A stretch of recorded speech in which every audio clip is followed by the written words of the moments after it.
Alrighty, I thought I'd give y'all a little Dynaflow update here. I've been having a good time playing this thing.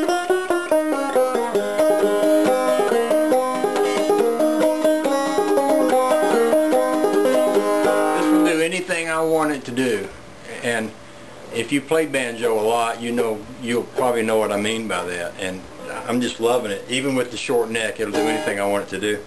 Having said that, I'm used to a banjo having a dowel stick in the back. You know, I tend to throw my banjo around and reach in the back and grab the dowel stick and hold on to it and carry them around.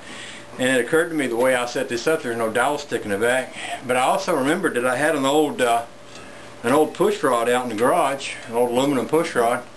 And I had a little bit of thread left over on the back of this where this neck is actually threaded into the pot.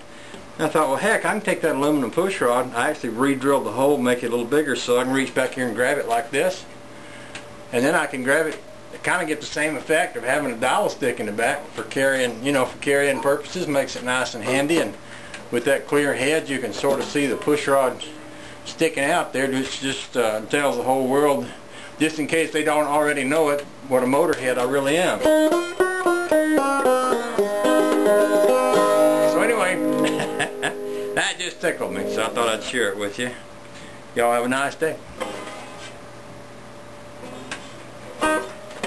You know, it also occurred to me that having a push rod in the back of my banjo gives me the opportunity to use a lot of phraseology that banjo players don't always get to say. For example, I can say things like, I slung a rod in my banjo, or I got a rod knocking in my banjo, or I got to replace a rod in my banjo, or, you know,